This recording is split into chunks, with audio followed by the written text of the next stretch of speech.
Right now, in your refrigerator, there is a container of leftovers that you are planning to heat up again tonight. I want you to picture it for a second, because in a minute, I'm going to tell you exactly what that second round of heat is doing to it at the molecular level and why after 50, that matters more than it ever did before.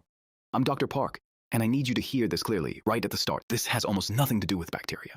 Forget what you learned about reheated until it's steaming hot to kill the germs. That advice is correct as far as it goes. But it's answering the wrong question. The question isn't whether your food is safe from bacteria the second time around.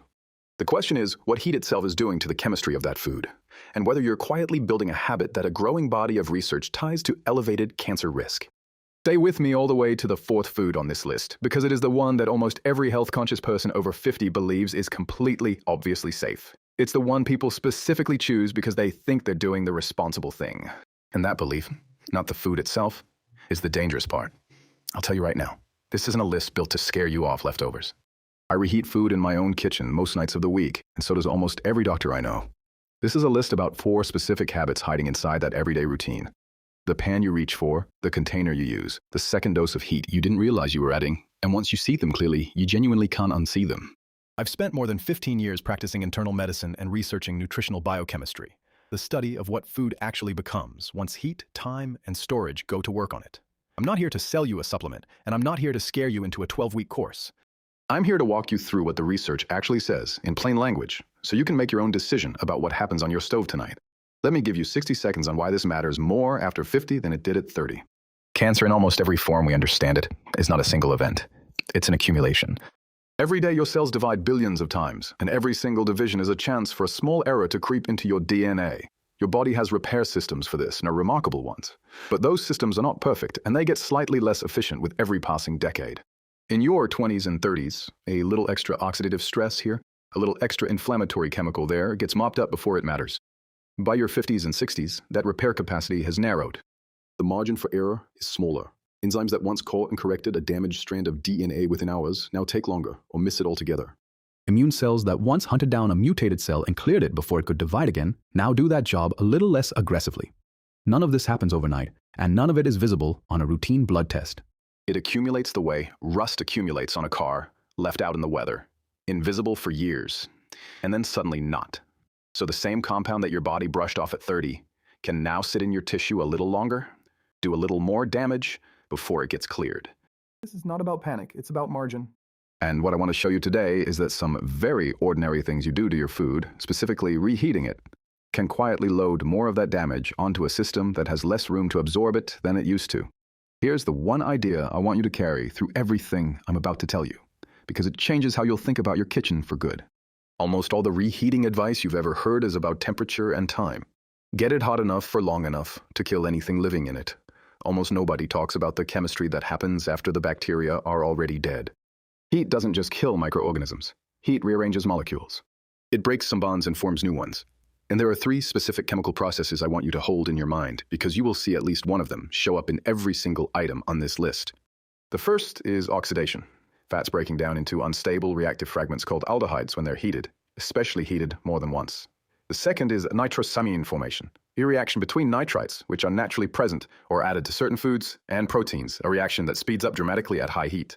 The International Agency for Research on Cancer, the cancer research arm of the World Health Organization, classifies certain nitrosamine-forming processes as linked to cancer risk. And I'll be specific about exactly what that classification means when we get there. And the third is the formation of heterocyclic amines and polycyclic aromatic hydrocarbons.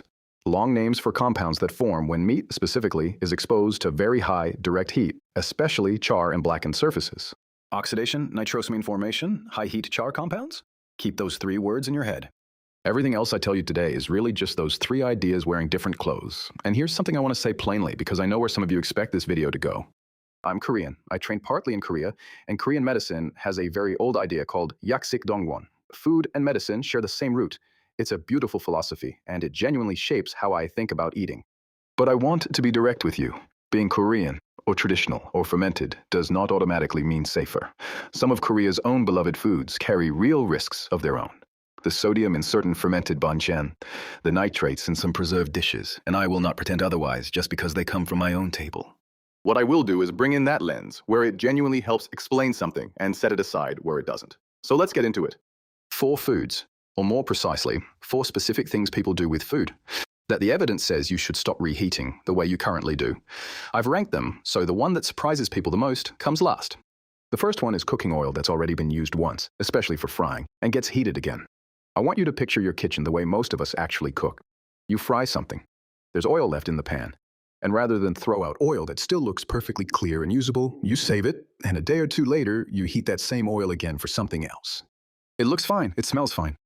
And that's exactly the problem. This is a danger you cannot see and cannot smell, but is happening anyway. Here's why this earns its place on a list about cancer risk. Cooking oil is made of fat molecules that are structurally fragile at the point where they bend. Chemists call these unsaturated bonds. Every time you heat oil past its smoke point, and every additional time after that, some of those bonds break apart and reform into smaller, unstable fragments called aldehydes. One of the most studied is a compound called 4-hydroxynonenal, or HNE for short.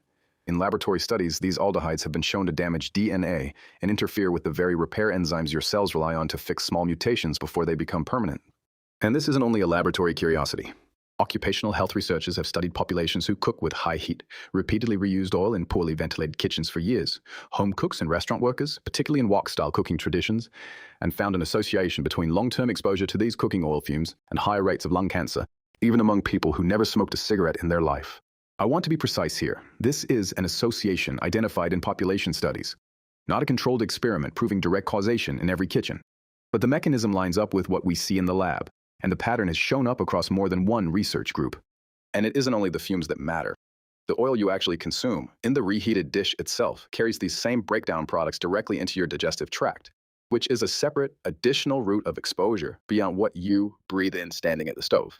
The more times oil crosses its smoke point, the more these aldehydes accumulate, which is exactly why a bottle of oil reused for the 3rd or 4th frying session looks and behaves differently than fresh oil.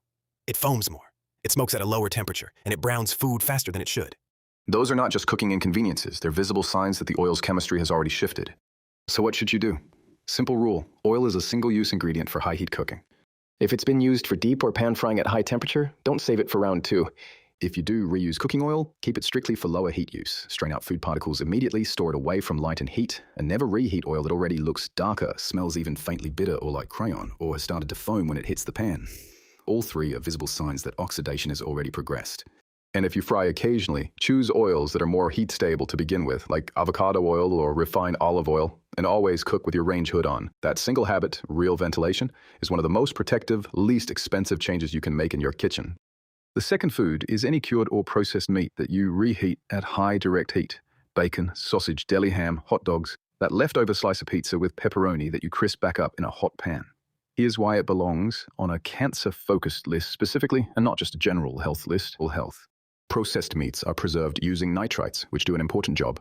They prevent a deadly toxin called botulinum from forming. But nitrates have a second behavior.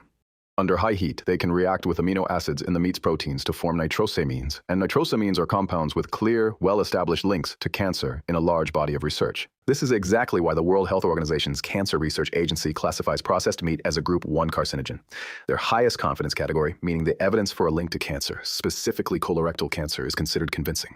I want to be exact about what Group 1 means because it's often misunderstood. It does not mean processed meat is exactly as dangerous as, say, tobacco. It means the strength of evidence that it causes cancer at all is very strong, not that the size of the risk is identical. And here's the piece almost nobody explains. The initial curing of the meat is only part of the exposure. Every additional time you expose that already nitrite-treated meat to high, direct heat, crisping bacon a second time in a hot skillet, blackening the edges of reheated ham, you give that nitrite and protein reaction another opportunity to run. And nitrosamine formation increases measurably with higher reheating temperatures in food chemistry studies.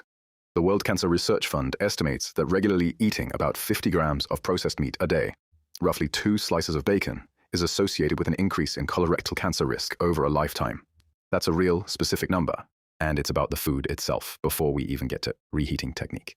Researchers studying nitrosamine formation, specifically in cured meats, have found that pan-frying bacon at high temperatures generates measurably higher nitrosamine levels than gentler cooking methods like microwaving or baking it at a lower temperature. And reheating repeats that same high-temperature exposure on meat that's already been through it once. This is also a place where your gut plays a role beyond the plate itself. Some of the compounds that come from nitrosamine formation are further processed by bacteria in your colon. which is part of why the research has focused so heavily on colorectal cancer specifically, rather than cancer risk broadly. So what should you actually do? You don't have to swear off bacon forever to take this seriously. Reheat processed meats gently, in the microwave with a lid or in a low oven, rather than searing them a second time in a hot, dry pan.